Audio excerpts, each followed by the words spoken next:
Power game in Rivers. I told Wike he would be the loser. Agomuo reveals. Hello, my beautiful people, and welcome back to Gist Angle, your hub for hot gist and verified news updates. My people, the political temperature in Rivers State just went several degrees higher. A senior lawyer is speaking boldly. Power blocks are shifting quietly, and one of Nigeria's most political figures is now being told the game may be slipping out of his hands. According to Barrister Darlington Agomuo, this battle didn't start today, and the ending, he says, has already been written. So the big question is, has Rivers State truly changed political direction? And is Nyesom Wike finally losing his grip? Let's break it down. Barrister Darlington Agomuo has weighed in on the ongoing political realignment in Rivers State, asserting that former Governor Nyesom Wike is gradually losing his grip on the state political structure. Speaking during an interview on the Voice of the People TV, Agomuo argued that Governor Siminalayi Fubara's recent move to the All Progressive Congress (APC) amid his prolonged rift with Wike and members of the Rivers State House of Assembly has significantly altered the balance of power in the state. According to Agomuo, Fubara's alignment with the ruling party at the federal level has effectively created a direct political link between the Rivers governor and President Bola Ahmed Tinubu. He noted that this development places Fubara in a stronger position and advised the governor to fully utilize the advantages that come with being part of the party controlling the center. The legal practitioner further claimed that the shift has left Wike politically weakened, insisting that the former governor may struggle to regain the level of influence he once wielded in Rivers politics. Agomuo said he had previously cautioned Wike that a time would come when his political dominance would be challenged. "I warned Wike that there will come a day when he will be the one on the losing side," Agomuo stated. "The handwriting is now clearly on the wall. I do not see him reclaiming control of Rivers State again. It simply isn't going to happen." Agomuo's comments add to the growing public debate surrounding the political crisis in Rivers State, as observers continue to assess the implications of Fubara's realignment and the shifting alliances within the state's political landscape.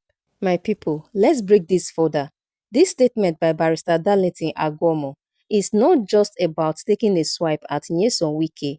It speaks to a major power shift in Rivers State politics. For years, Wike was seen as the political godfather of Rivers, the man who decided who rose and who fell.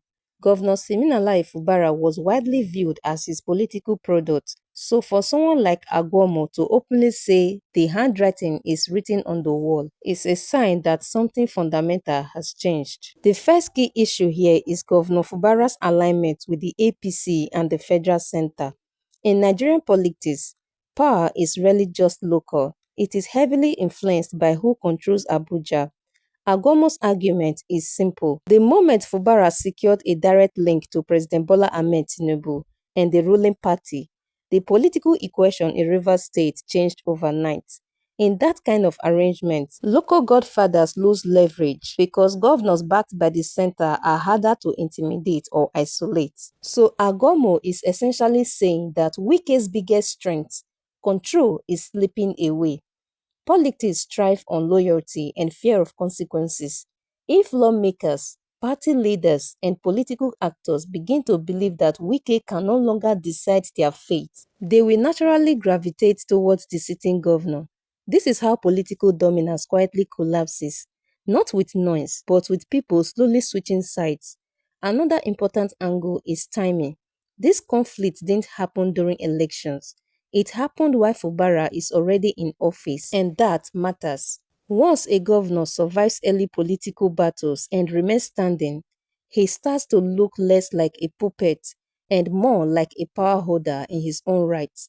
Agomuo's confidence suggests that Fubara has crossed that psychological line, from being Wike's governor to being Rivers' governor. There is also a warning embedded in Agomuo's words, which says political mentorship does not equal political ownership. Nigerian politics is full of examples where godfathers eventually clash with their proteges. What makes Rivers different is how openly and quickly the battle escalated. Agomuo seems convinced that Wike underestimated Fubara's ability to survive independently, especially once federal backing entered the picture.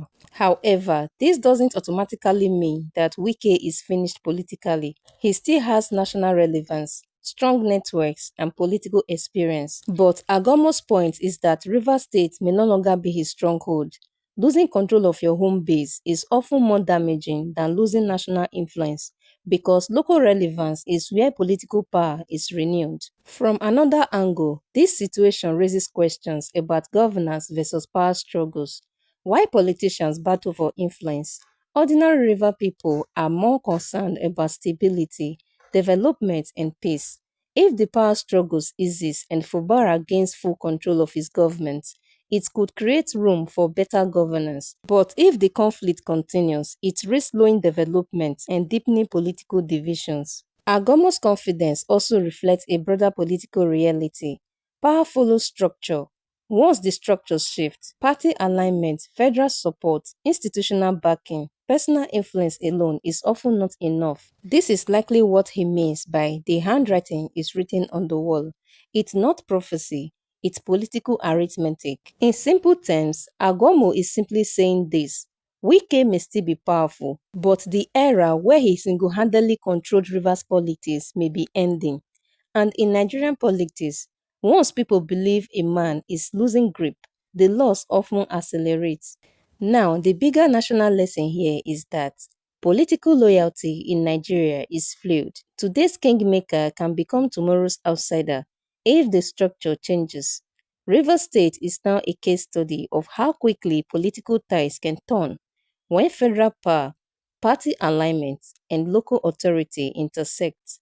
And finally, this situation reminds us that Nigerian politics is less about personalities and more about who controls access to power at any given moment. And right now, Agwamo believes that access no longer runs through Wike, and that belief alone is already reshaping the political atmosphere in Rivers State.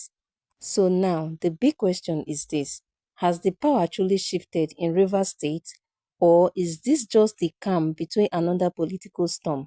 Is Nyesom Wike really losing his grip, or is he quietly waiting for the right moment to strike back? And most importantly, will Governor Fubara's new political alignment finally bring stability to Rivers, or deepen the cracks even further? What surprises might still be in store in this political tug of war? As this power game continues to unfold behind closed doors, one thing is certain: Rivers politics is far from over. Stay with Gist Angle for every twist, every move, and every surprise as this story develops. Don't forget to like, share, subscribe, because what happens next could change everything. It's Gist Angle.